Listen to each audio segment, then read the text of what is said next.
If you're into house history or you'd like an easier way to look up an address in census records, stay tuned.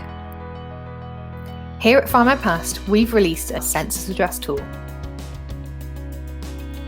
This feature is easy to find. Simply click Search in the top navigation bar and click Census Address. Here's how to use it. You can easily search for one street across all British censuses, or you can choose a particular year. Enter in your street name, bearing in mind any spelling variations. Next, add your location and the radius filter. Be sure to explore the handy search tips we've added so you can get the most out of your search. Let's see it in practice. We're searching for a street across all census records. Here we find the street and the census we want, and we click the navy button to explore the addresses. The house numbers are listed here on the left. But remember, not every house had a number. Choose a household to explore to see who lived there. You can quickly amend your search from the results page. And don't forget, check the original image for more details.